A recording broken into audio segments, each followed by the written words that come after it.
Much, Madam Speaker, and good afternoon. Notwithstanding the House rules, I move that we bring Bill 408 from the voting file to the top of the second reading file so that the sponsor can have an opportunity to make an amendment. On the motion without any objections, so ordered. Okay, so it's on the top of this. Okay, we'll continue to stay there until.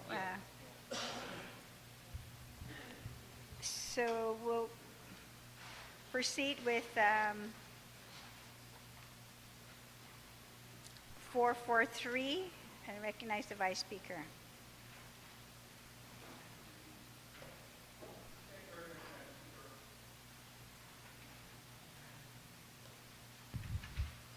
Thank you very much, Madam Speaker. I'd like to move Bill 443-31 to the third reading file, and I'd like a short opportunity to. Consigi. Madam Speaker, several months ago I was asked by the mayors to assist them in having authority to close non-routed roads. I introduced the bill, and it had its public hearing. And at the public hearing, the Director of Public Works came and made it very clear that she was supportive. I mean, she wasn't really that supportive of the non-routed roads, but she wanted to advise the legislature that any attempt to try to include routed roads would be met with some pushback by the Federal Highway Administration. The bill went through committee, came to the floor. As it was introduced, non-routed roads. Unfortunately, an amendment was made to add and routed roads, and despite objection by a couple of the senators, it did go through and the bill was passed. I don't know what happened at Adelup, but the bill got signed, and subsequent to that, there's been quite an uproar from Federal Highway, and a request that we amend that law again that was passed to drop routed. And so Bill 443 is very simple. It just takes the provision back to the way it was originally introduced, to block and close off non-routed roads, and to delete routed end. It's a very simple amendment, and I ask for my colleagues' support in its passage. On the motion, Senator Dueñas.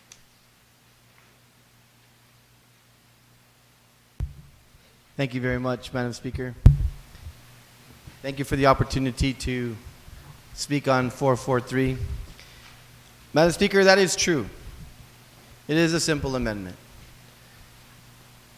But it's a little bit more complex in the kind of back and forth that has gone on because of the fact that this has caused a lot of confusion with our mayors. And so I just want to reiterate what I said at the public hearing for this bill, Madam Speaker, so that we can, as we move forward, make a decision that's based on all of the facts and all of the presentations that have been made. So I will start by saying exactly what I said in the opening of my comments in the public hearing, and that is, I believe it would be unconscionable and derelict of anyone within this body to do anything that would prevent federal dollars from flowing into Guam, or the loss thereof, however you would determine it, of $20+ million a year because of our actions. The thing is in the discussion of the uproar and the backlash from Federal Highways, as this discussion went forward, was the letter that was sent subsequent to the passage of the law, which included routed roads, wasn't entirely clear to most of the reading by most of the average folks who went through and read it for its implications. The two things that it states within the body of the letter, Madam Speaker, is the issue with closing routed roads when there is major construction in the vicinity of that routed road. The second point that it makes, Madam Speaker, is the issue with regard to the agreement that is made by the executive branch of government, the governor, through his authority to public works, and what that agreement stipulates, and the clear violation thereof with this law. There isn't an absolute declaration, in other words, saying you couldn't modify that agreement. Now, Madam Speaker, the only reason why I make this point, and I've had a lot of discussions with folks in the public about it who are outraged on both sides, particularly the mayors, of course, you can understand their issue. And the reason why the mayors feel a little bit slighted in this area is because this has been a practice for decades now. And what happened was not the actual decision to undo something and create something new. It was codifying, albeit some believe a bad practice over years, but no real citation of major incidents. Simply that was wrong to do that. But there was never an argument that it had been happening, as I said, for decades. So, Madam Speaker, I arrive at these two requests, and all I'm going to ask for, because as I said at the beginning, very sensible not to lose millions and millions of dollars, and very sensible to make sure that there is a solid agreement in place, even if there were to be a continuation of the ability to close routed roads. But notwithstanding, Madam Speaker, in order to ensure that there's no confusion, because we do owe our mayors at least an explanation, I had two simple requests.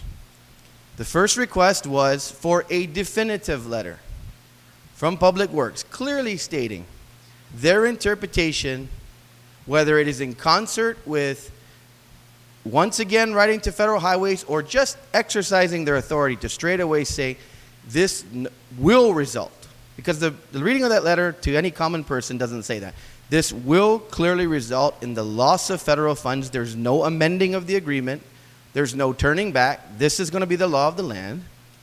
And the second, so that there's no confusion, is to clarify why any other road closures as deemed appropriate by Department of Public Works, such as 5Ks, the Cocoa Race, marathons, all other purposes for road closures, which is understandable too, under the circumstances that it may not, it happens in the early hours and it may not impede traffic as much, sensible. But just simply stating that as well, the reason why there's no technical violation with regard to that issue, so that we can move on. And that there's clarity. Because sometimes some things that seem so simple are not so simple when there aren't clear definitions and clear declarations.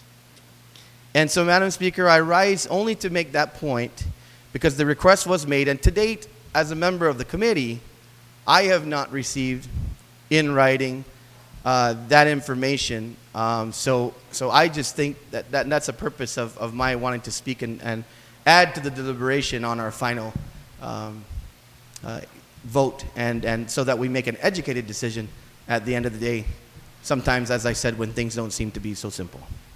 So thank you, Madam Speaker, for the opportunity to speak on 443, and I look forward to the discussion to make my final decision, and also for the information, Madam Speaker, so that all of us, at the end of the day, vote fully educated with a solid declaration from Public Works. Thank you, Madam Speaker. You're welcome. On the motion, Senator Muñoz-Barnes, you're recognized. Si Zeus Masi, Madam Speaker, for giving me the opportunity to speak in reference to this Bill 443-31. And as I was listening to the concerns of the previous speaker and the retiring speaker, I just want to say that sometimes when you do what you're supposed to do and you ask all the right questions and you wait for a response from the agencies, you're supposed to do what's right for the community at large. And my take is, I just received a call. I asked my staff, as the oversight chair on this issue and having this public hearing under my jurisdiction, those concerns were brought up. And as oversight chair of the mayors and wanting to hear what they had to say in reference to these routed roads, I too had some concerns of wanting to maybe come up with some sort of compromise. But you know, Madam Speaker, I said, if there is an opportunity based on the presentation that our island may lose not just $1 million, but millions of dollars, then I too can get very concerned. And when my good colleague had asked that question, I said to the appropriate agency, to Public Works, please give me that in writing. I called again yesterday because I committed to this August body that this committee report will be done and this bill would be heard based on what had happened in the process. And I waited diligently, and after the report was submitted, I still said, let's check. So when I called my staff earlier and I said, did we get the letter as committed? And they said, well, there was instructions that a letter will not be provided. But Madam Speaker, I stand here as a supporter and as one who believes that our mayors should be empowered, that I'm stuck between a rock and a hard place. As much as I support the mayors, I have grave reservation about losing millions and millions of dollars. And when an agency director tells me that there is this great, if not greater, loss of federal dollars to this island of Guam, I'm going to say, whoa, take a seat back, because I want to make sure that I'm not responsible of losing millions of dollars. And don't get me wrong, Madam Speaker, I support the mayors 100%, and I support what they do. I was even asked if we wanted to work on some amendments and some revisions, that they would give it to me to see what we can do to support the efforts of this bill. The good author of this legislature, when the bill first came to the floor, they asked for non-routed roads. And I'd be remiss if I didn't tell the listening audience that I did say I objected to that last inclusion for the routed roads, because there was collaboration with the agency, with the Department of Public Works, to make sure that we came up with some amicable agreement for both the mayors and for Public Works, who does have oversight of all our roads. And you know, Madam Speaker, our roads, it's not a right, it's a privilege. And it's the government of Guam's responsibility to make sure that the rules and regulations of driving on our roads is adhered to. And as we have other agencies within the government who also helps in securing and making sure those laws are in place, we have to make sure that if the roads we utilize is being funded by grant funding, and if there's going to be an opportunity that we're going to, not an opportunity, but there is going to be a losing of federal funds because we failed to abide by that, then I find that very, very uncomfortable. Even knowing that as of not even an hour ago, that my office was told that we weren't going to receive that letter from Public Works. So, Madam Speaker, I really am truly stuck between a rock and a hard place, because a commitment was given to us that we were going to get this letter, and I want to support the mayor's efforts, but I also know that if we're going to lose millions of dollars because we are going to include routed roads, then I almost have to say, wait, let me see what else, or let me hear what else the agency who has direct oversight of the roads that take care of our roads that we utilize every day, that if we're going to lose something, we've got to be very careful before we make a decision.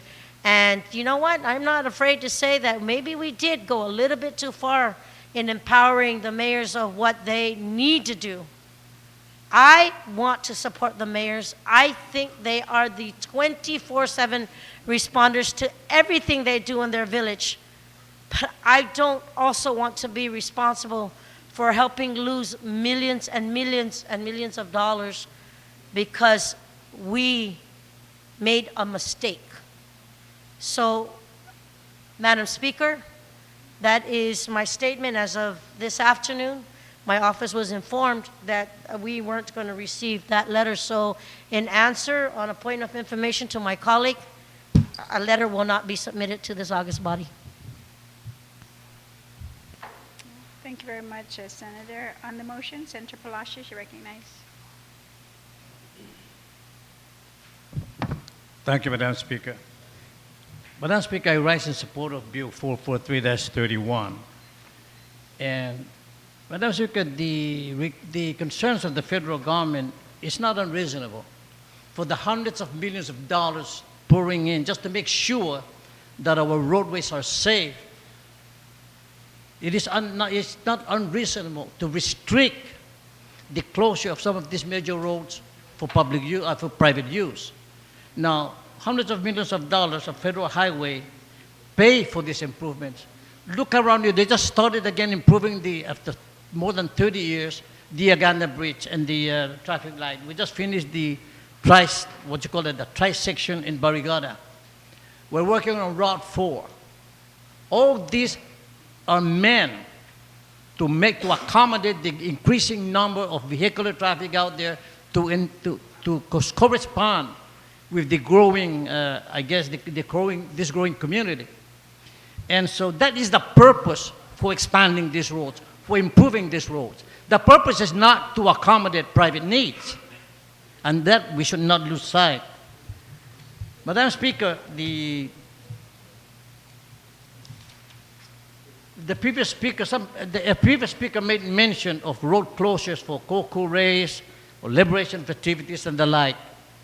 Now, I like to say this, that these events, Madam Speaker, are government-sponsored. They are very organized and are being supervised by the government official. Police officers are major intersection, which would continue to ensure vehicular traffic safety at any time. And it is announced in advance. There were experiences initially when this law was passed that included the closure of roads, streets, and all that. And even within the village, Madam Speaker, there's not even a barricade to indicate a detour. There's not even a person, there's not even a reflector. Imagine that happening on a major thoroughfare. It's intolerable. And so, I don't need statistics. I don't need a written letter from the Department of Public Works, Madam Speaker. Madam Speaker, I don't doubt the information given by the Director of Public Works, herself, a veteran lawmaker and a competent individual. Her word, I don't argue.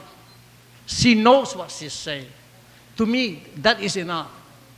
Maybe written documentation may come forth, but believe me, she knows what she's saying, and I trust what she said.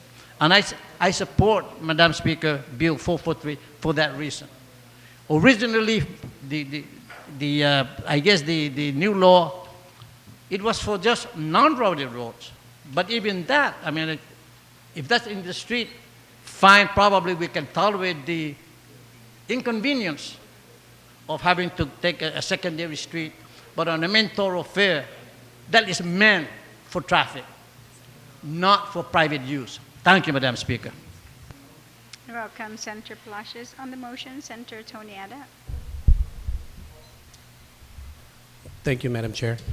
You know, with my previous speaker from Sinahaña, the good senator from Sinahaña, you know, I have to agree with him about receiving that letter from Department of Public Works. I know they sent that what was sent from Federal Highways had said the agreement between the two agents, between Government of Guam and the Federal Highways, was that DPW was the authority for that. With the passage of the bill last month, the governor was within his rights. The governor was within his rights, and he changed the authority from DPW to the mayors. So we didn't go around it. If anything, the governor agreed with it. And he saw fit that the mayors should have control, and that's what he did. He signed it into law.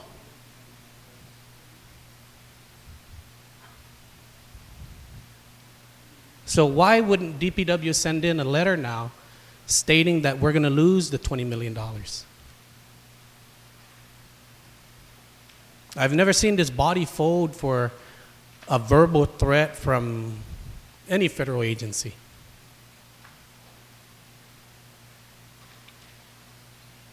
If we were willing to turn away $10 billion for a military realignment, I don't see how $20 million made us crumble.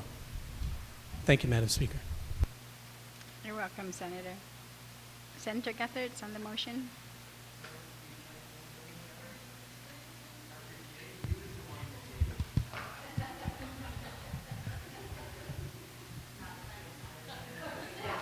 Senators, please. Senator Guthertz has the floor. I don't think that's nice.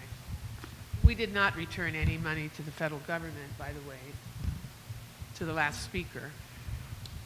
You know, Madam Speaker, we just got to do this.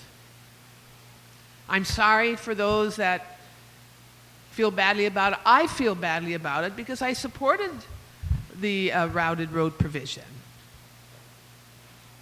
All of us were approached by countless community members, businesses very concerned about the possibility of not being able to do their activities or their business.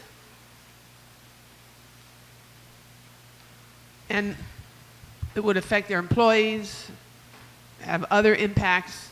So we were willing to help out, and we thought we acted in good faith. I know I did. I'm sure my colleagues here did. But now we're faced with a different situation. You know, our intent was great. Our efforts, I think, were laudable. But now we're dealing with a big giant called the federal government who doesn't want us to do this. Now, we can continue and leave the law the way it is and then see further problems down the immediate road, letters from the Federal Highway Administration suspending the highway improvement funds, et cetera, and then we're going to have to deal with that. But I think I have a solution here. And I don't think anyone in this room has done this yet. Now, we have a first-rate transportation share among us. One of our members has the transportation duties of the legislative committee system. I would really recommend that either he or our speaker representing this legislature initiate personal communication with the federal entities that have purview over this, control of our highways and our roads in terms of federal dollars, and ask them directly. I think we should act on the bill, but at the same time, I think we should follow up and communicate with them on a personal basis as a legislative body through our committee chair or our speaker in writing, and touch base with them and ask them. I agree with one of my colleagues. I don't doubt Joanne Brown's concerns at all. But if we want to elevate this to a higher level, maybe for future consideration, ask them to reconsider, to allow us to do this, then we should do it between this legislature and the federal government that funds our road improvement projects. I think that's the proper protocol. Thank you very much. You're welcome, Senator. On the motion, Senator Tom Ada.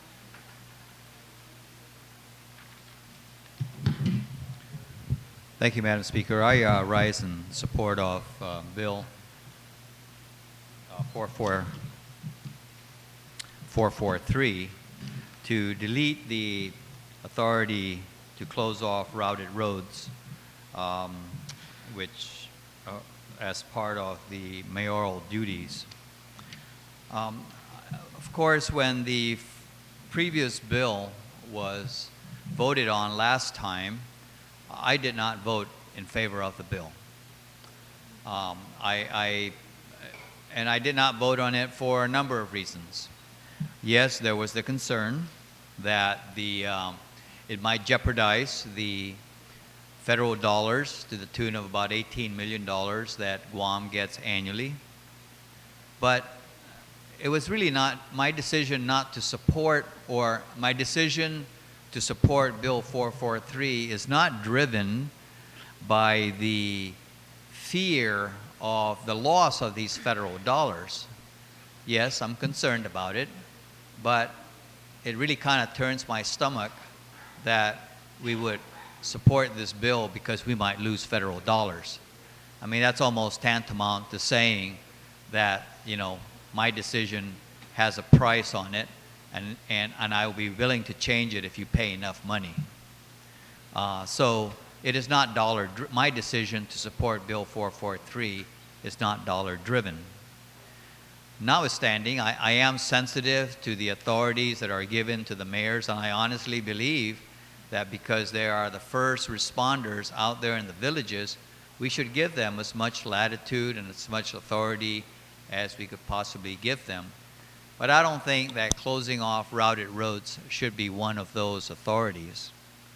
Now, this doesn't mean that if a mayor in one of the 19 villages deems it necessary to close off a portion of a routed road, there are procedures in place right now to be able to go to DPW and apply for an encroachment permit.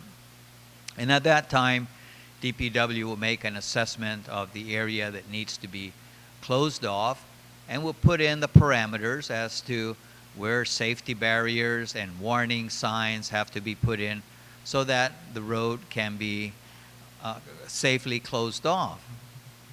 The real concern that I would have is that if in fact routed roads can be closed off by any of the 19 mayors, is that conceivably there's that, you know, unlikely as it may be, but it's a possibility that you're going to have in 19 different villages closures of routed roads, uncoordinated, and then the impact that that could have on the flow of traffic on our island. And so that for me is really the bigger concern. So it's not saying by supporting Bill 443, I don't believe it is saying that you cannot ever close off routed roads, but instead coordination is going to have to be made by going into DPW and applying for that road encroachment permit. And only under those circumstances can then the roads be closed off. But otherwise, unless, you know, those parameters were put in the bill that came with the authority, I think it would not be wise to allow, you know, closures in 19 different villages, uncoordinated, because what may seem like, I guess if we were to make all these closures and in the big picture, the effect in total might be a lot worse than really what is to be gained. So I stand in full support of Bill 443 more so because of the impact that it could have on the flow of traffic on our island, and not because of the threat that the federal government is going to withhold $19 million as if, that was going to spell the end of the world for our island. Thank you very much, Madam Speaker. You're welcome, Senator Ada. On the motion, Senator Espicio, you recognize. Thank you very much, Madam Speaker. Madam Speaker, when a previous speaker spoke and said that this legislature was willing to turn away $10 billion and now we're making haste to try to save $19 million a year, I was going to rise to a point of personal privilege because I don't think any one of us in any way whatsoever turned away that amount of money. The issues with the military buildup are really because the Department of Defense has yet to submit a master plan to Congress. And when we had our Guam First Commission here, our inaugural meeting, that's exactly what Mark Cowell said. And so that's what the record reflects as to why there's a pause in the buildup and the result of how the McCain pause came about, and not because anyone on island or anyone in this body or any one of us were responsible for that kind of pause. And so when you separate the fact from fiction, you begin to understand what the real reasons are. But notwithstanding, Madam Speaker, I rise to state my concerns with this bill, and I'm still taking some time to study the matter further, because I voted for the original bill, and I didn't think there was a problem in giving the mayors this kind of authority. I don't have a problem giving the mayors any kind of authority they ask of us. In fact, I don't think the mayors get enough authority. I don't think they get enough funding to do their jobs. And in this instance, where it's not about money, where it's about recognition of what their responsibilities are, I think we have an opportunity to reinforce that. But when this bill first passed, Madam Speaker, the issue wasn't routed roads. The issue was non-routed roads. When the Barrigada mayor closed off a cul-de-sac within her village, that's what made the news. So if that's what we're responding to, then why does this bill not reflect that?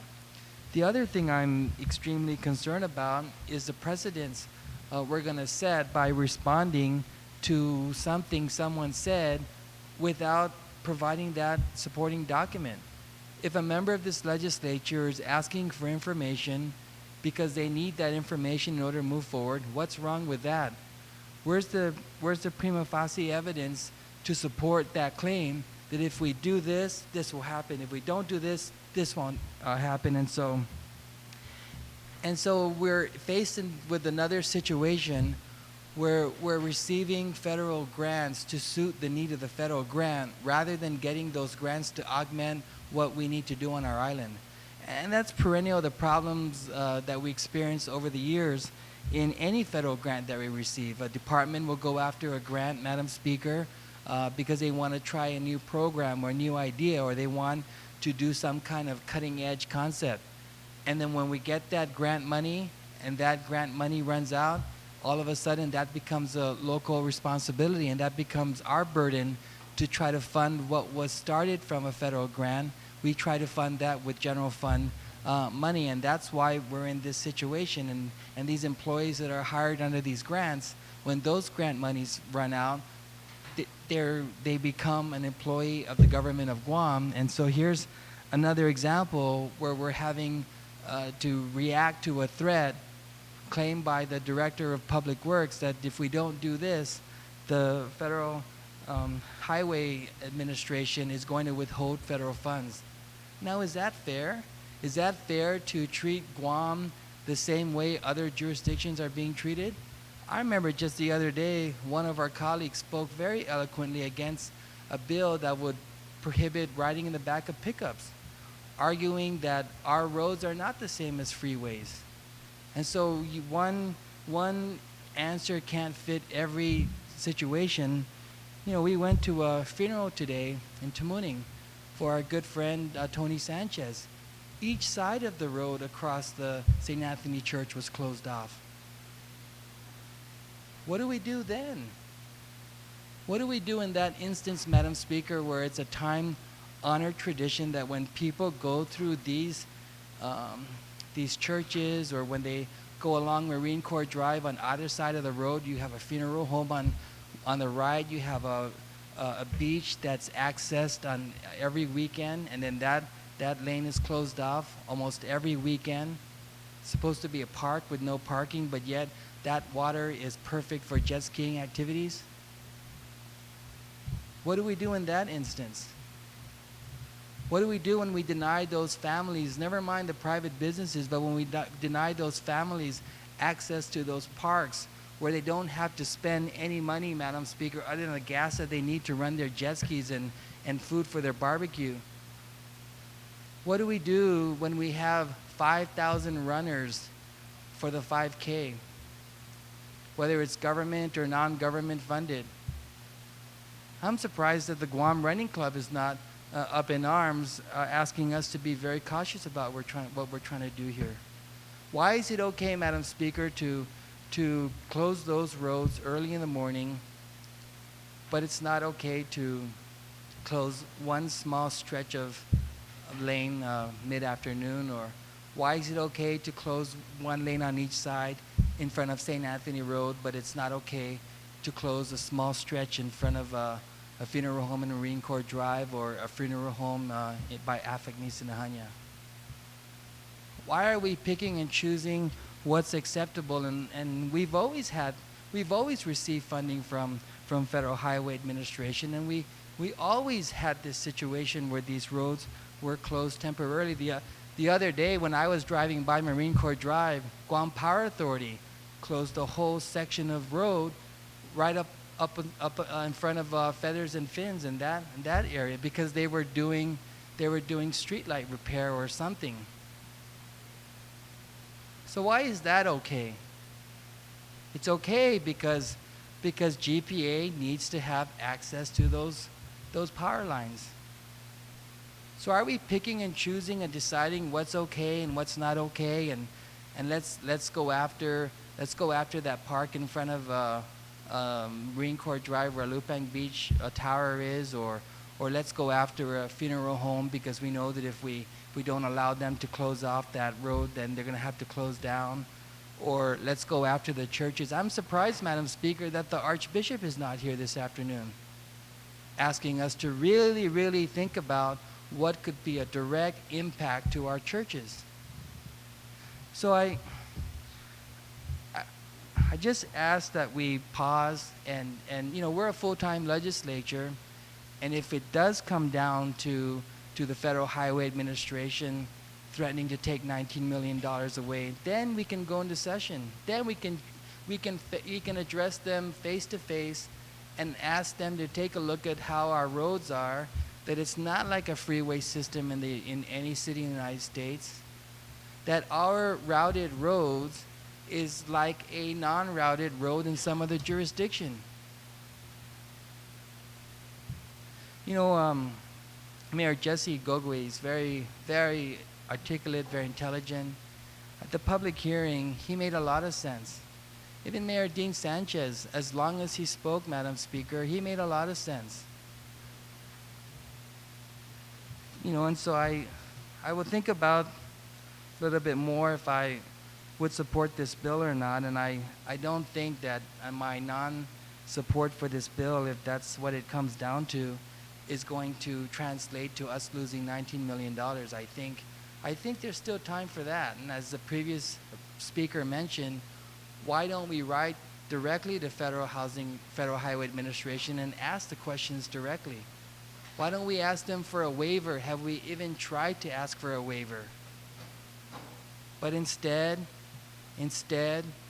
we want to show that, wow, we're responsive. We're not proactive here because we're reacting to what could possibly be, something that the Federal Highway Administration is claiming they would withhold. And if they do threaten to hold this money, and we do see that document, Madam Speaker, where's our fighting will to stand up for the people of Guam and ask them and remind them that we're unlike any other jurisdiction, and that their policies for a city in some other jurisdiction is not going to work for Guam, because we might think we're doing the good thing and passing this and saying let's take off routed roads. The next Sunday, when Public Works is not allowed that stretch along East Agana, Marine Corps Drive to remain open, well, let's see what the community's response will be then. Because I tell you, when they do close these roads, Madam Speaker, they do it with every safety precaution in mind. At the beginning of the stretch, you have the sign, and then you have the lights if it's nighttime, and then they have the cones. Mayor Jesse Gogui, he explains what he does, and also the Barrigada Mayor, June Blas, the Vice Mayor, she explained what she did to close that road off so that someone can be able to have a party in their cul-de-sac.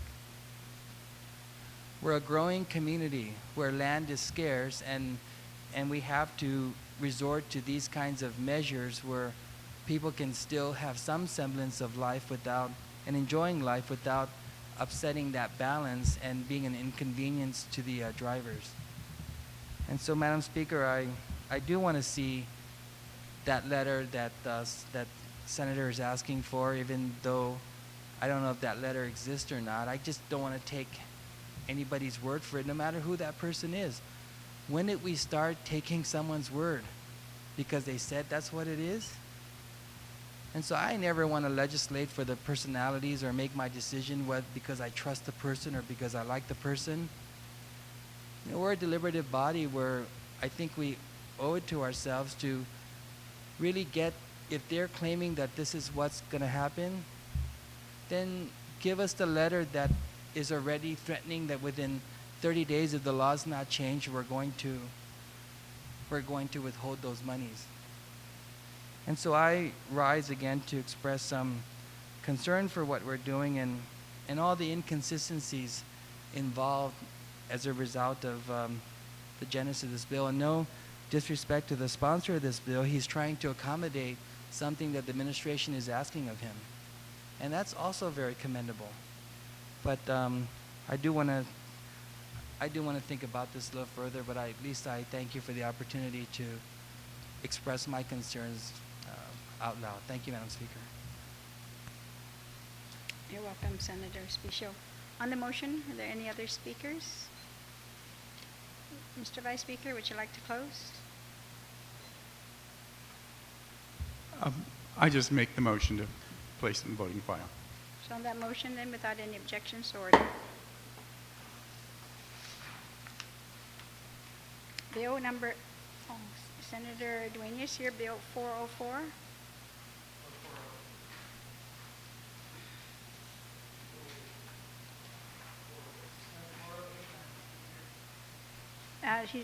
Are you ready now? Oh. Yeah, okay, that's right, 404, and then we'll go to 48. Okay. Senator Duenas? Try not to lose money.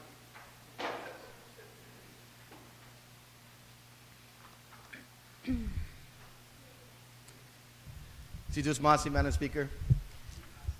Malagad sa pega i Pernaponi 404 i minatres na tinaitay za malagad zulo kita diskuti na Pernaponi. Si Diyos masi, Madam Speaker. Madam Speaker, I kindly request to place Bill 404 into the third reading and wish to discuss the merits of the bill. Please proceed. Madam Speaker, there is a saying, if at once you don't succeed, try again. So I will do that. Madam Speaker, Bill 404 is a measure that I introduced to deal with a circumstance that was created in another measure that was passed by this body that created a law to try to help to eliminate the thousands of spoiled ballots during not only this last election primary in 2010, but even elections before that, Madam Speaker. Many folks have attributed ballot spoilage, especially in the primary, to an uncontested congressional race for many terms now. There have been a number of other reasons that have been speculated in terms of why ballots have been spoiled.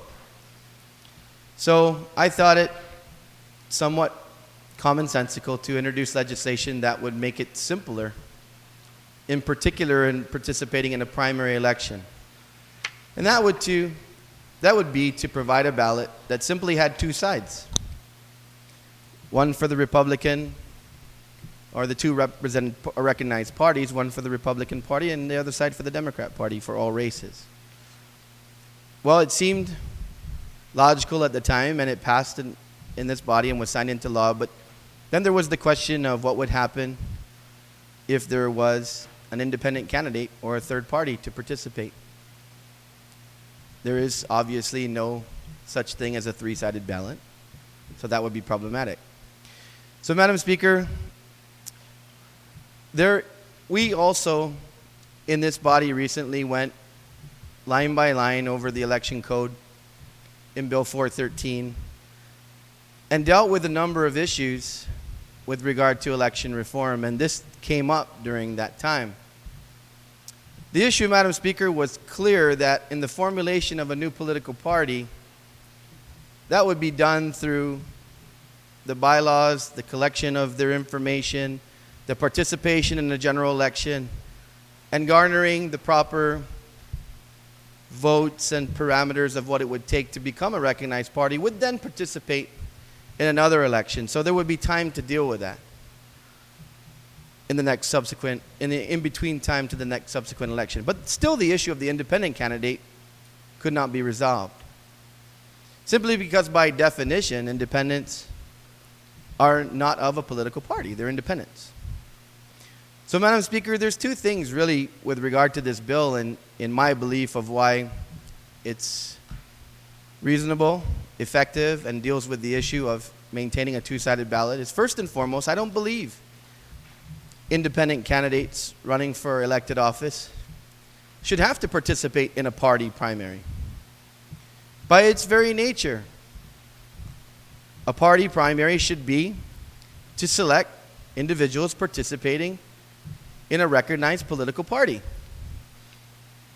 The second thing, Madam Speaker, is that the research that my team had done, and the reason why it's easy to believe that this is a common sense approach, is in all of the 50 states and other jurisdictions, they handled this situation as outlined and described in Bill 404.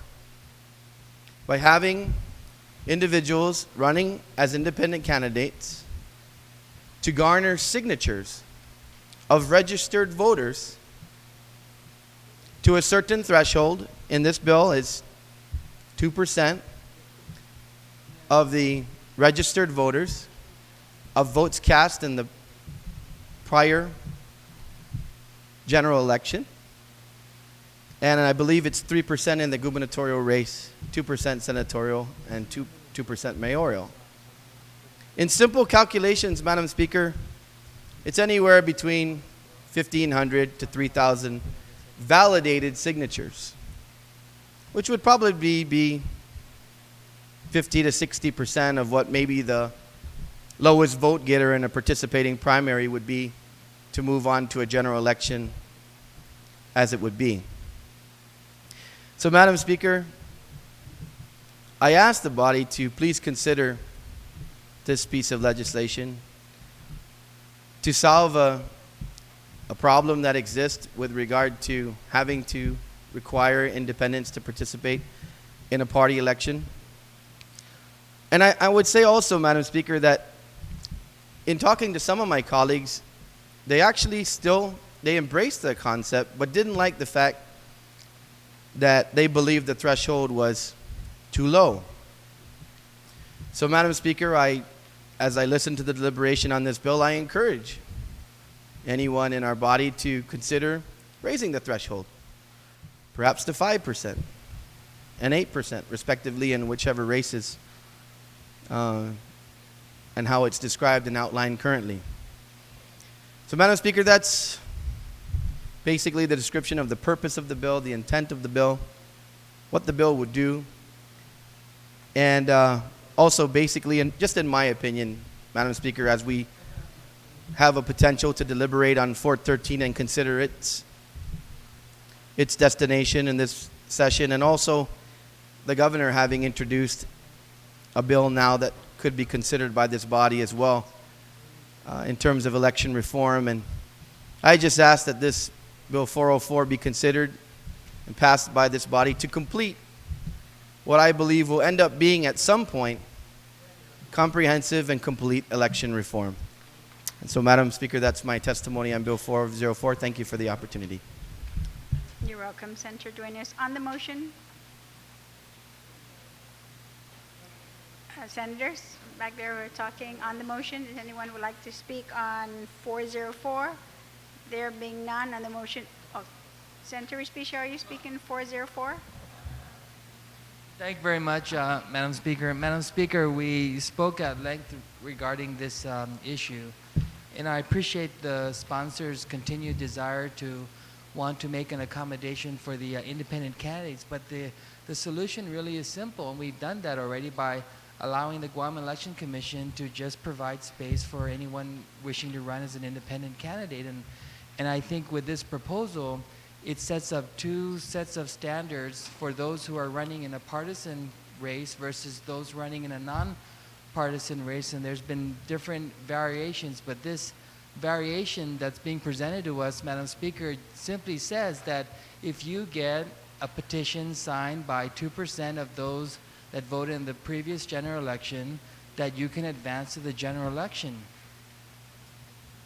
Wow, how convenient is that for someone to just say, I want to run for the legislature, I want to run for governor, I want to run for Congress, and I want to find a path that's going to be easier, or the path of least resistance, to be able to get on the general election ballot, versus others who say that I am of the political persuasion that because I believe in this, this, and this, I belong to this registered partisan or political party, and I believe in this position, so I'm with this party, or because I grew up and my family is Democrat, I'm Democrat, or vice versa. However they decided to align themselves with a political party, then they become a candidate in an election contest where they're partisan, and so they have to go through the gamut of being vetted and being able to at least garner enough votes for in the top 15.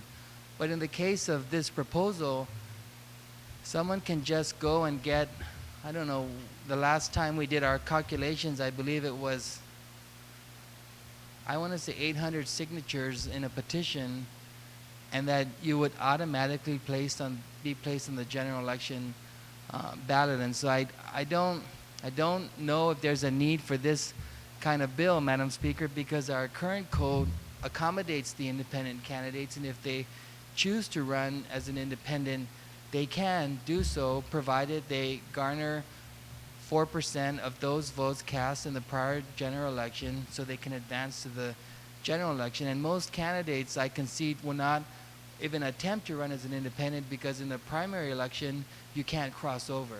So someone running as an independent candidate basically would have to get all those bullet votes, and they'll only have to get a vote for themselves, because if they vote for another candidate of whatever political party, that ballot would be spoiled. And so I rise in opposition to the bill, Madam Speaker, but I'm certainly open to figuring out a way. And the other way that I think we've talked about is, rather than saying 4% from all votes cast, you can say 4% from that registered political party. And so you address one area, and then if those running as an independent candidate, the Guam Election Commission simply just puts their name on the ballot if they get the minimum required signatures in a nominating petition. And then they would have to get a vote. So what I'm asking us to consider this afternoon, Madam Speaker and colleagues, is does a signature on a petition really equate to a vote? When you circulate your nominating petition and someone signs it, does it guarantee that come election day, that person's going to vote for you? I certainly don't think that when I ask someone to sign my petition, that come election day, those votes are guaranteed for me, and it doesn't translate that way.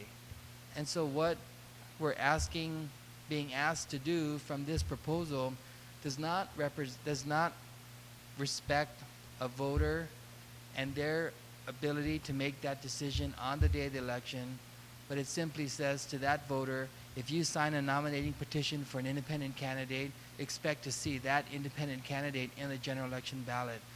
And it says to that voter as well, if you sign a nominating petition for a candidate from a partisan party, then that candidate has to at least be the top 15 from their party in order to advance to the general. So I rise in opposition to the bill, and I think there might be a way, but it's not through this vehicle, and I'm certainly open to working with the sponsor as we continue to vet the election reform initiative so that we have free and fair elections that our Guam voters truly deserve. Thank you, Madam Speaker. You're welcome. Senator Respicia on the motion. There being none, Senator Duenas, to close. I want to start by saying, Madam Speaker, I'm encouraged, albeit the opposition of the retiring speaker, I'm encouraged that there's at least a willingness to address this issue. Because we've gone around and around, and there just doesn't ever appear to be a solution for a two-sided ballot on this issue. And I would just make two additional points in my closing in respectfully disagreeing with the retiring speaker. Perhaps if this were a novel approach, I would think that it's untested. But in the democratic process, now for hundreds of years, in the great democracy of the United States, it has been accepted that registered voters signing a petition is tantamount to a vote. And that's why they have the qualifying procedure, that a nominating petition would qualify an individual as an independent candidate to move forward to a general election. And the other part, Madam Speaker, that I would just say in terms of my desire to constantly promote the rights of all those who wish to participate in elections for elected offices, I just believe it's fundamentally the democratic process.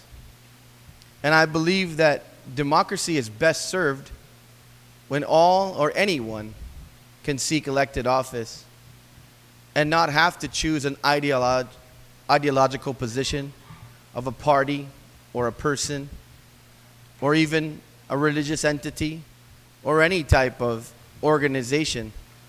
Just a true independent mind, seeing if the people will give that individual an opportunity to work outside the confines sometimes of organized political parties. So I'm encouraged to work with the retiring speaker and this body to try to rectify the issue of the non-existence of a three-sided ballot.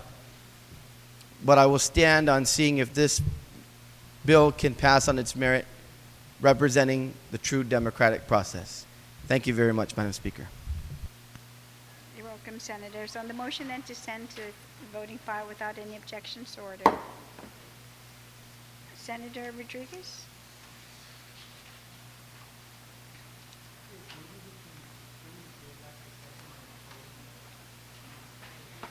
Thank you, Madam Speaker.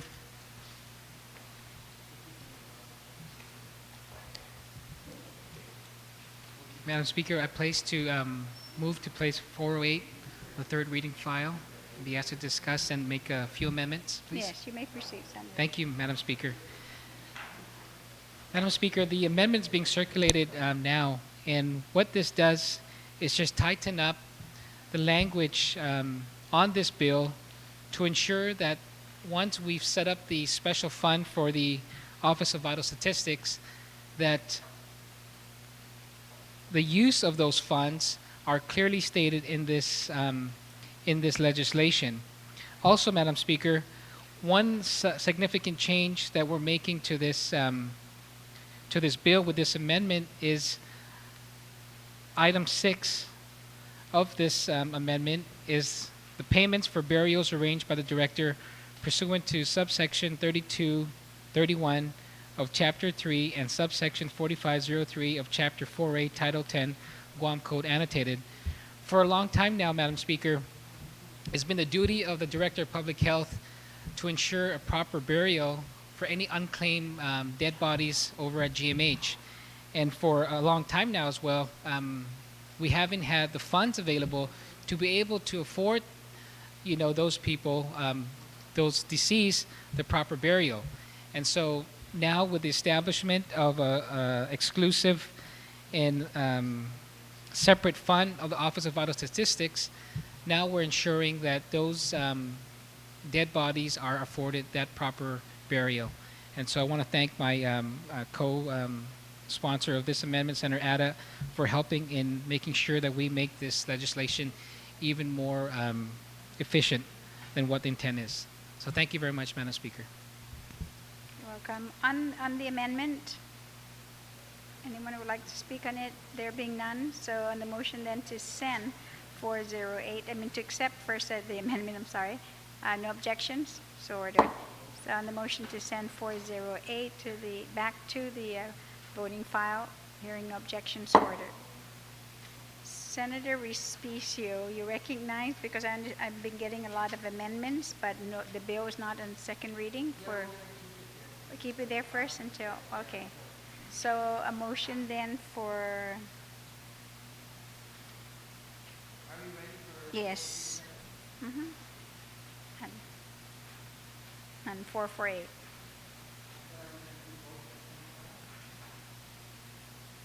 That's, how do you do one without the other? Okay, let's take a brief recess.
Thank you very much, Mr. Chairman.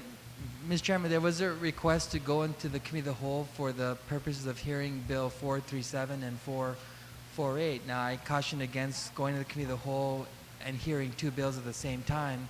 So instead, Mr. Speaker, I propose that we recess, and immediately following that recess, we allow the administration's representative, and if the Guam Department of Education is here, as well as the Attorney General's office, and we have a roundtable meeting, and we have the Committee of Oversight, Senator Rodriguez, chair the roundtable meeting, and then following that roundtable meeting, we should have some consensus to where we want to go from there and how these two initiatives will be merged into one.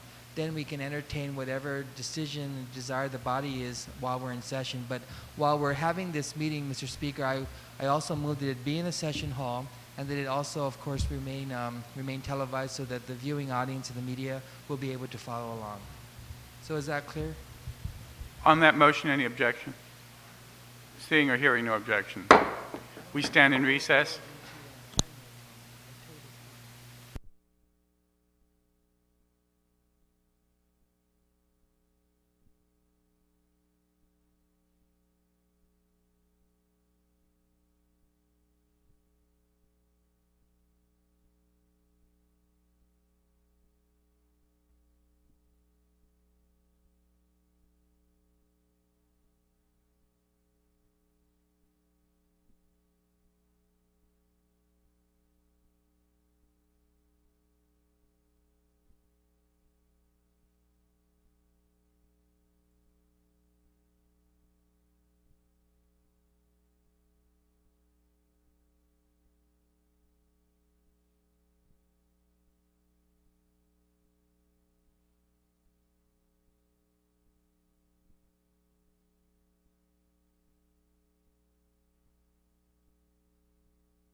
Good afternoon, Hafaday. We're going to convene this special roundtable meeting.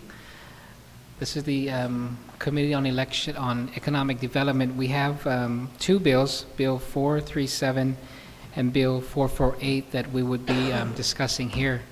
But before we proceed, we'd like to ask the Sergeant-at-Arms, since we are going to be talking about financing, to swear the panel in, please.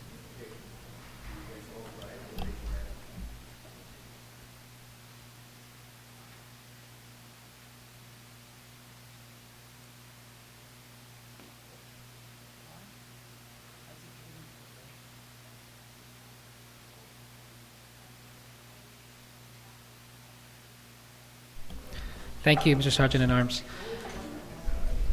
I'd like to first recognize the Vice Speaker.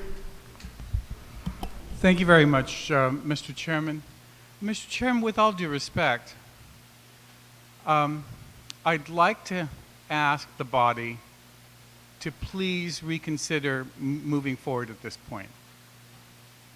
I fully support fixing the schools.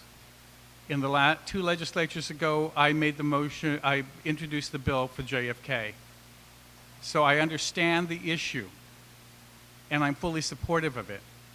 But with all due respect to everyone that you have up there that you've sworn on because they're going to be discussing financial matters, Mr. Chairman, please look at them. The fiscal team of the administration is not there. We need to understand what the fiscal impact is going to be on this government before we can make any decisions. I don't think anybody in here is opposed to doing anything about fixing the schools, buying buses, helping the university. Everything with education, all of us are 100% behind it. But we cannot and should not make a decision without the fiscal team here to tell us what the financial impact is going to be.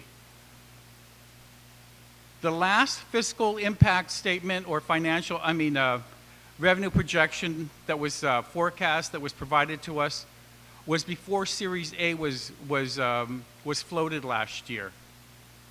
And that's what's up there. That is the last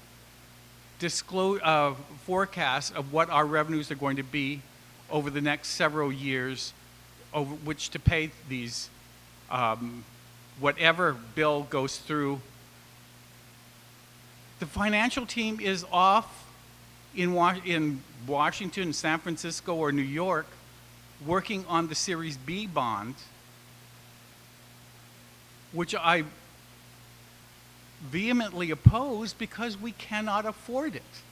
And if you give me just a few minutes, I'll show you what is happening with our government, and if the staff can go through. That was with the forecast with all the military buildup when we were going to get 8,700 and 9,000 family members. Even then, I thought it was over expended. If you look at the chart that's up there, government operations over the next 10 years are the bars that are going up. And revenue is supposed to be that dark bar on the very top. On the bottom, the red line is where our deficit is at, or our expenditure line is going to be if we keep it at the current level. And because of the overly generous reading of the military buildup, you'll see that after 2015 or 2016, when all the military is supposed to be here, all of a sudden we're no longer in deficit. Go back, please. But Mr. Chairman, we all woke up this morning to the news that it may be 4,000 rather than 8,700. It may be 4,000 or 4,700. We don't know that until 9 o'clock tonight. And even then we heard the news that Levin, McCain, and Webb are saying nothing's going to happen until the two reports are completed. The increase that we were thinking we were going to get from that forecast that was the first slide is overly generous. And is unrealistic.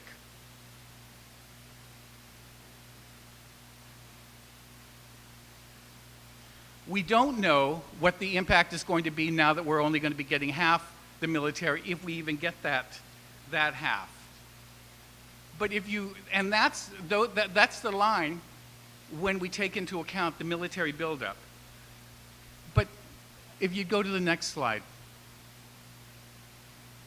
if we take the buildup out and we just adjust it and take it out, that's what happens. Every year for the next 10 years, we are in deficit. By 2021, we should be running at $100 million a year in deficit.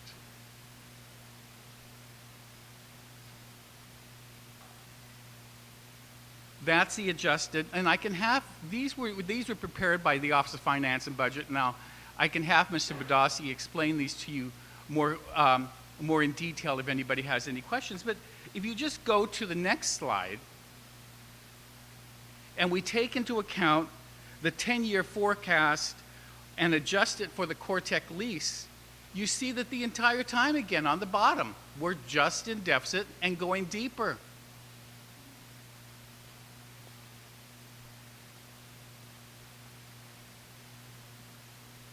There isn't a year there that we're back up in the green, in the black.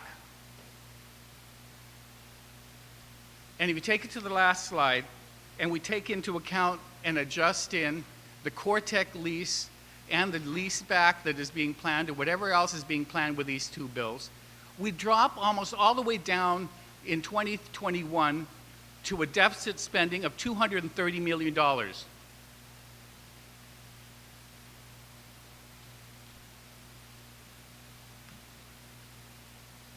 But all 10 years are way, way down. It'd be fiscally irresponsible to move forward at this point until we get the fiscal team to come back and we get an answer from the military of how much we're going to be projecting to add into our revenue for the next 10 years. To know how much the bonds are going to cost us.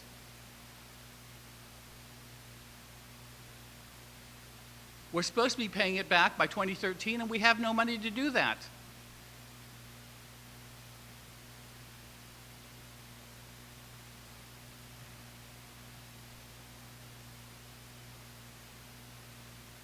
All I'm asking is that we put this off for a few weeks until the fiscal team comes back, gives us a new forecast of what the revenue is going to be,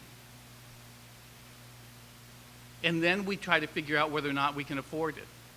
It'd be as stupid as a family deciding that it's going to go out, buy 5 Lexuses and 3 Hummers because everybody in the house wants a car, and buy everybody a house, but we don't know if we're going to get any increase in our salaries, and we're not. And we know we're not. No one in their own family budget would do that, budgeting would do that.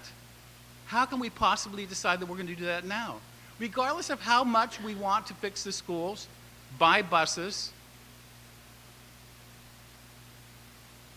help the university, I'm in favor of all of those. But if we cannot afford it, we cannot afford it. And until such time as I know how much we're having in forecasted revenue over the next 10 years, and I'm shown that it's going to be fiscally responsible and we can afford to pay it back, I don't think we should be discussing any further expenditures.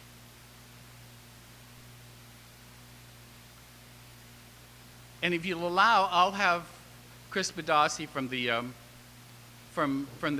Office of Finance and Budget explain what those numbers are and what they've taken into account and why this moving forward today is fiscally irresponsible, and especially in light of the fact that we have no one from the financial team from the government, from the governor's office, here to explain what the impact is going to be and how we're going to be able to meet these needs.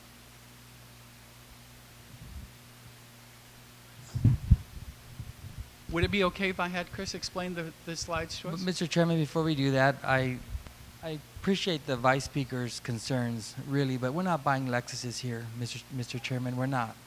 We're not buying Lexuses. We're not buying luxury items. I think what this body is attempting to do with the two different bills before us is trying to figure out a statutory mechanism to give this administration the resources to assist the Department of Education. I mean, we all know the conditions that our students have to endure every single day. I don't think they can wait another 10 years, and I'm very, very well aware of the financial condition of the government. This administration just floated $250 million in the bond market. They're out to borrow another $100 million.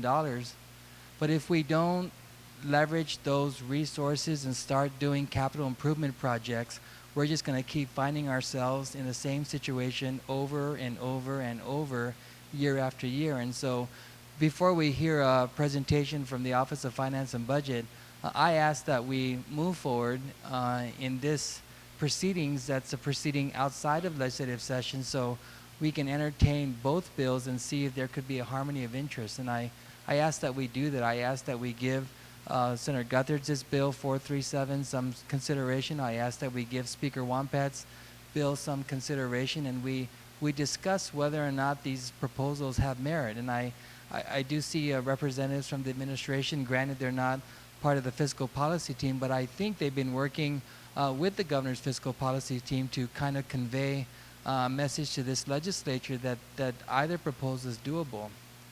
Perhaps one proposal is more doable than the other. I was reminded of a press release that the Kawa administration sent supporting Bill 437 with the amendments made by Gita and the Bond Council. So just in the spirit of transparency, I know that this bill is being done in concert with the administration. And so it was been the position all along that we provide these resources, these tools, and the governor will determine how much he's able to float so that the schools can begin to see the much needed repair that it needs. And so I just, in deference to the previous speaker and what he's suggesting, I think we should forego a presentation made by our own Office of Finance and Budget and hear the administration's representative and hear Department of Education, the Attorney General's office, and see, based on these two bills, if there is a harmony of interest in consolidating them somehow, and then we can start to discuss whether or not we can afford it. And so I think that's how I suggest that we proceed. Not to ignore the financial or the financing mechanism to either component, but just that we just start off with a discussion on what these initiatives will do and how we can make it better. So that would be my recommendation. Thank you, Senator. And because we did have two very different ways on how to proceed here, I'm going to ask what's the pleasure of this committee, of this body, in moving forward. We don't have anyone from fiscal here. We do have Mr. Henry Taitano from the administration, who is ready to speak on the bills that we have before us, but not on the fiscal impact to this government. So I want to ask the body, what's the pleasure? Okay. Before we do that, Senator Guthridge.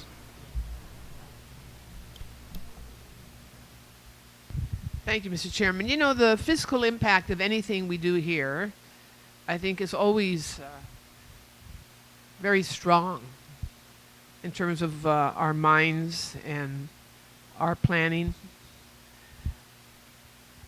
But I want to say this, that what we're talking about in both these bills is a critical necessity to help our students and our educators, primarily in our public schools, who are working in awful conditions and who need relief with respect to the physical infrastructure that they have to deal with every day. Now, I don't think we can afford not to find a way to address this need today. because this situation affects their learning and their opportunities for the future.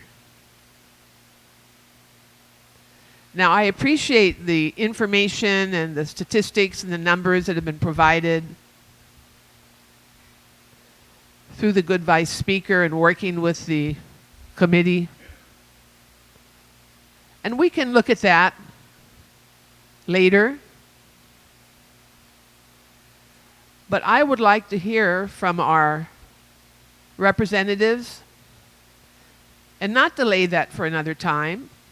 If we need more information, and we need others to come before this legislature to discuss the fiscal impact, et cetera, we can bring them in later when they return to the island. But this matter is of critical importance. We've worked hard to try to prepare possible options to help us attain the goal of improving our school infrastructure for the children of Guam. And I'd like to suggest, Mr. Chairman, that we proceed.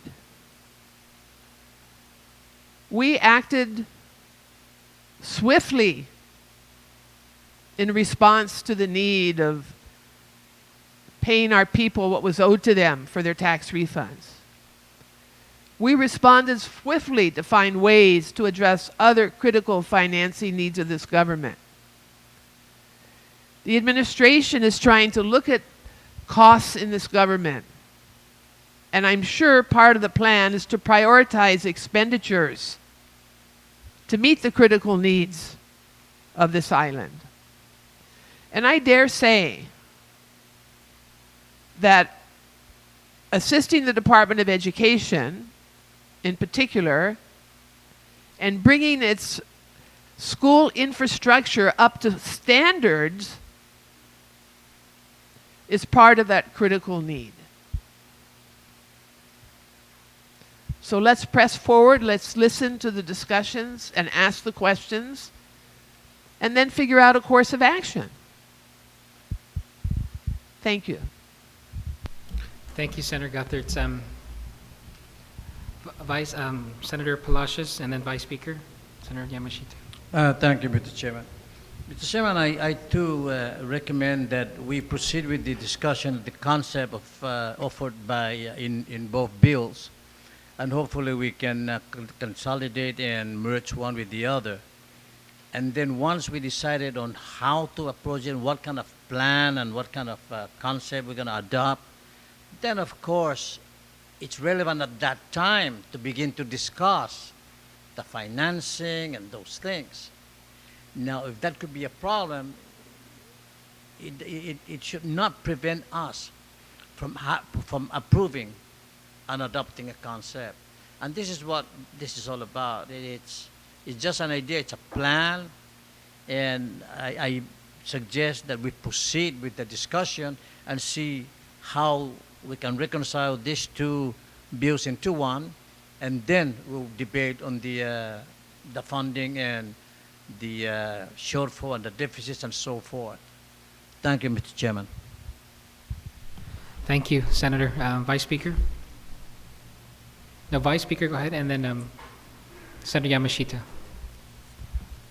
Thank you very much, Mr. Chairman. In order to be able to determine which concept we want to adopt or move forward to, it behoove us to know how much it's going to cost. So I will again, this time, make it a formal motion that to the body. Do we proceed, or do we postpone this until the fiscal team comes back with a financial report and a forecast that we can look at and be advised on what the fiscal impact is going to be? So that's my motion. Okay, thank you for that clear direction now that we're proposing. The motion is to not proceed if we don't have any of the fiscal team here. So on that motion, anyone wish to speak on that motion? Yeah, well, he asked for a motion, so that Senator Yamashita. Thank you very much, Mr. Chair. Mr. Chair, I'm standing against that motion. I do not believe these two measures that are in front of us are committing us to any financial decisions. I do think that it is getting started in developing a plan, in looking at a vehicle that would help us be proactive in addressing the deplorable conditions of our schools. I believe that in delaying conversations and delaying plans, which seems to take us quite a while to fully develop, really gets us deeper into a hole. We seem to think that our schools can continue to wait. And for those of us who have our kids go to these schools every day, we know that that's not true. This is not a commitment. This is a vehicle to how can we look at these two ideas proffered, marry what makes sense, and then move forward.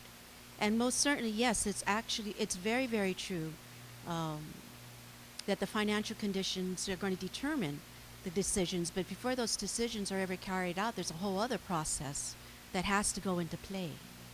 And so this has been on the agenda. We've known that there are two measures in front of us. There's been some conversation about how to marry it and talk out and make it a stronger vehicle for our 31,000 kids. So thank you for the opportunity to speak, Mr. Chair. Thank you, Senator Yamashita. Senator Duenas, did you want to speak on that motion? Yeah, Mr. Chair, I really can respect the concerns on both sides. I wanted to offer to the discussion the fact that what was just passed out recently in his absence was his comments by the good Speaker Ben and his consideration that the issues pertaining to the ARA funds, which we would be getting into, I think, mostly with the Attorney General. However, my understanding is there's going to be a deletion of that anyways. So if we're not speaking to the ARA issue and the time-sensitive nature, then we're speaking to the balance of the proposal anyways. So I offer that for consideration. So I will see where the body would wish to go. But if that truly is the issue, then we're not talking about time-sensitive issues, and it may be prudent to consider the impacts of the fiscal issue, or not the fiscal team not being here. So I offered that to the body for consideration. Thank you. Thank you, Senator Duenas. Before us is a motion by the Vice Speaker to cease discussions until we have a member of the fiscal team here. So on that, there was an objection to that. And so is there any other discussion? If there's none, I'm going to ask the body to vote on that motion. So all those in favor of the Vice Speaker's motion to cease discussions until fiscal is here, I'll call that. Mr. Chairman, I'm sorry, we're not in session. Yeah, and so that's why it's, if we did it in a way, we're not in committee of the whole, we're just in a special, so that's the only way we can determine what the pleasure of the body would be.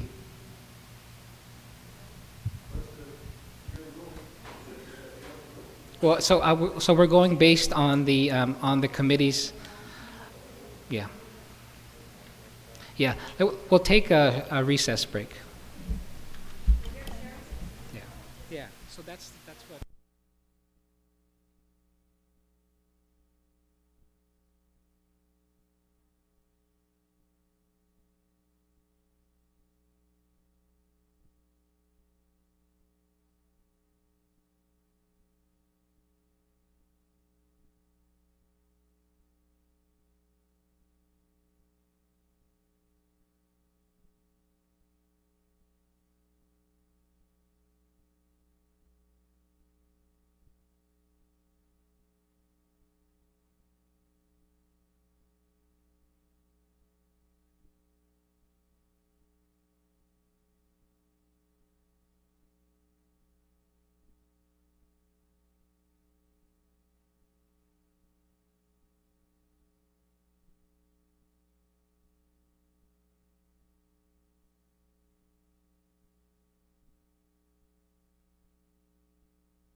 Okay, we're back on.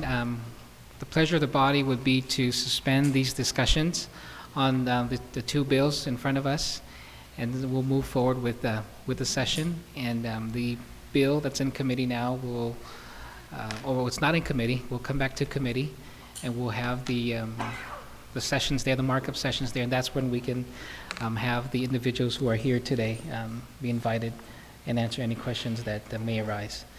All right, so I want to thank you all for joining us here this afternoon. But before you go, Majority Leader. Thank you, Mr. Chairman. I also wanted to thank the panel for their time this afternoon. And although it may seem like a false start, I think what was discussed this afternoon is a recognition that both initiatives have several components to it. And not to take away from either initiative and making it appear in the eyes of the public that we didn't accomplish anything. I think just as you said, a big accomplishment was realized by the Vice Speaker's call for us to recognize a critical component to this bill, or either bill, is the financing. Because either bill, there has to have an ability to repay. And I also want to thank the administration officials. I know that while they didn't say it, I know that they've been having very detailed discussions with the fiscal policy team, and that they are confident in moving forward. And moving forward doesn't mean that the $7 million repayment is going to come from the Department of Education's budget. If we accomplish anything today, can I get them to state for the record in this kind of proceeding that it was never the administration's intent or the bill's author to get the $7 million from DOE's budget, because there's been information permeated out there in the community to almost scare the DOE employees that the $7 million is going to come from one pay period, which means that those employees won't get paid for that one pay period.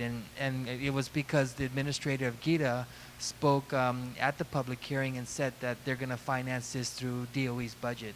And this legislature has always taken the position to give DOE as much resources as necessary to include an additional $20 million increase in their budget. And it's also been this administration's position, to be fair, that as they move forward in identifying these cuts, that they're not going to cut from DOE. So if we accomplish anything, can we just spend some time asking either Mr. Leon Guerrero or Mr. Taitno to speak of that?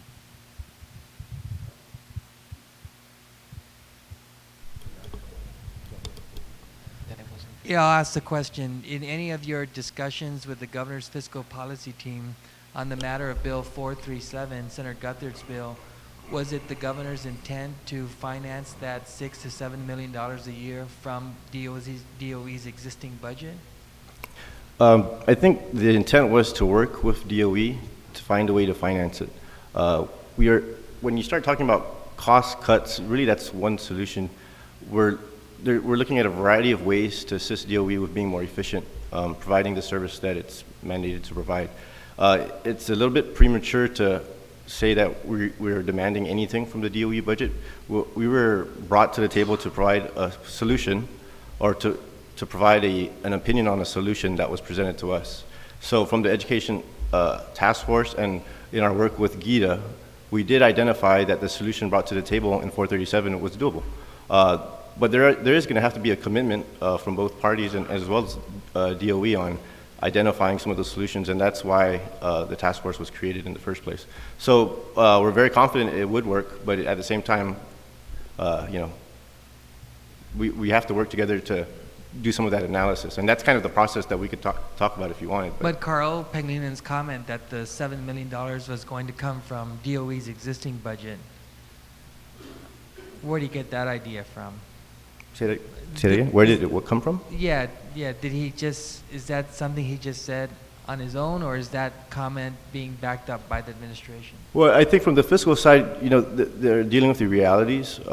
If an agency needs certain things to operate effectively, the agency also does have the responsibility to provide a way of attaining those. So.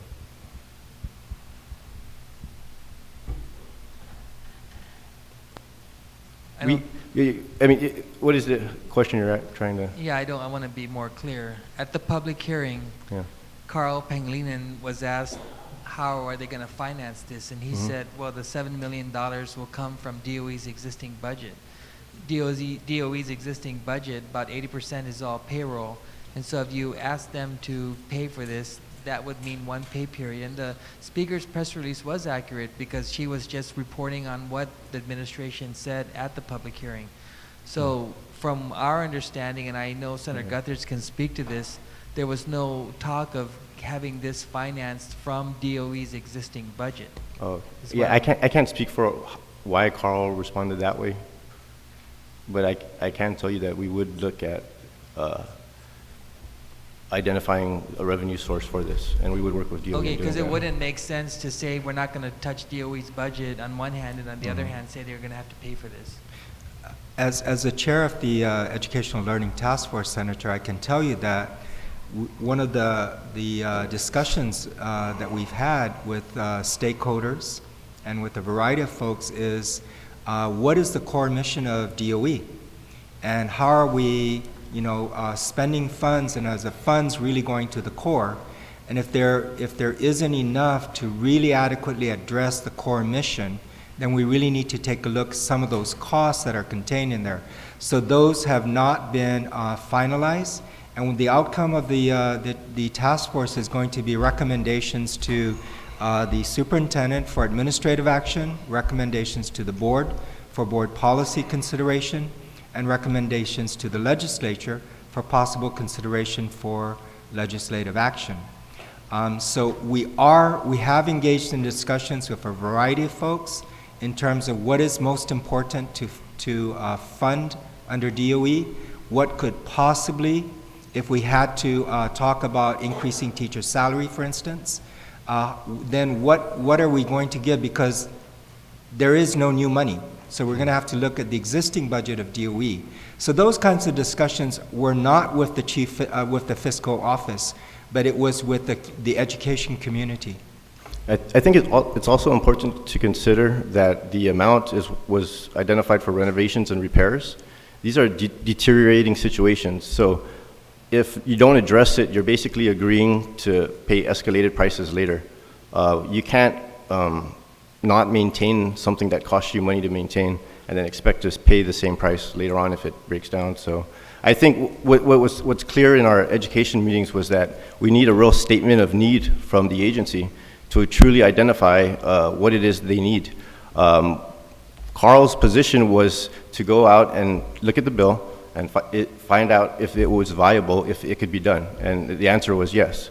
But right now what we need is an actual statement of need, and maybe that's something that could be accomplished today.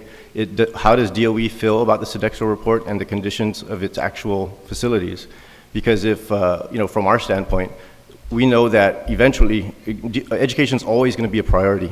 So eventually we're going to have to address this. And so we're here offering our solutions and our assistance in addressing it now. So. Okay, thank you very much for that. And so we'll reserve, we'll have Senator Gutherz as the author.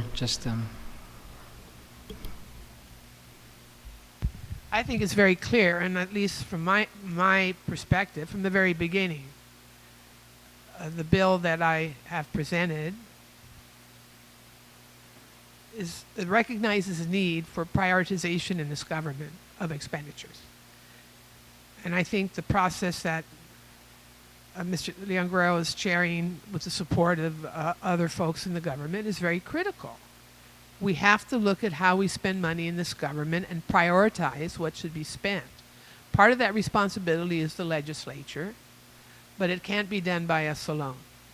If we want our educational programs to be first rate, if we want our school facilities to be safe and modern and contribute to a learning environment, then we have to find the money to make that possible. And the only way we can do that at this time is to prioritize expenses, whether it's the overall government expenses or individual agency expenses. That's what we have to do. Thank you, Mr. Chairman. Thank you, Senator Gutherz. And so we'll adjourn this special committee meeting. Thank you. Thank you very much.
Chambers back in session.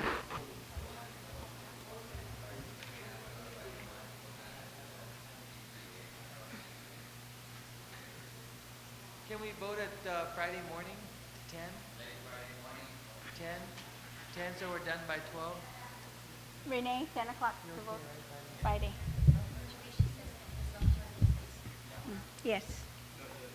Okay, Senator, then, for a motion.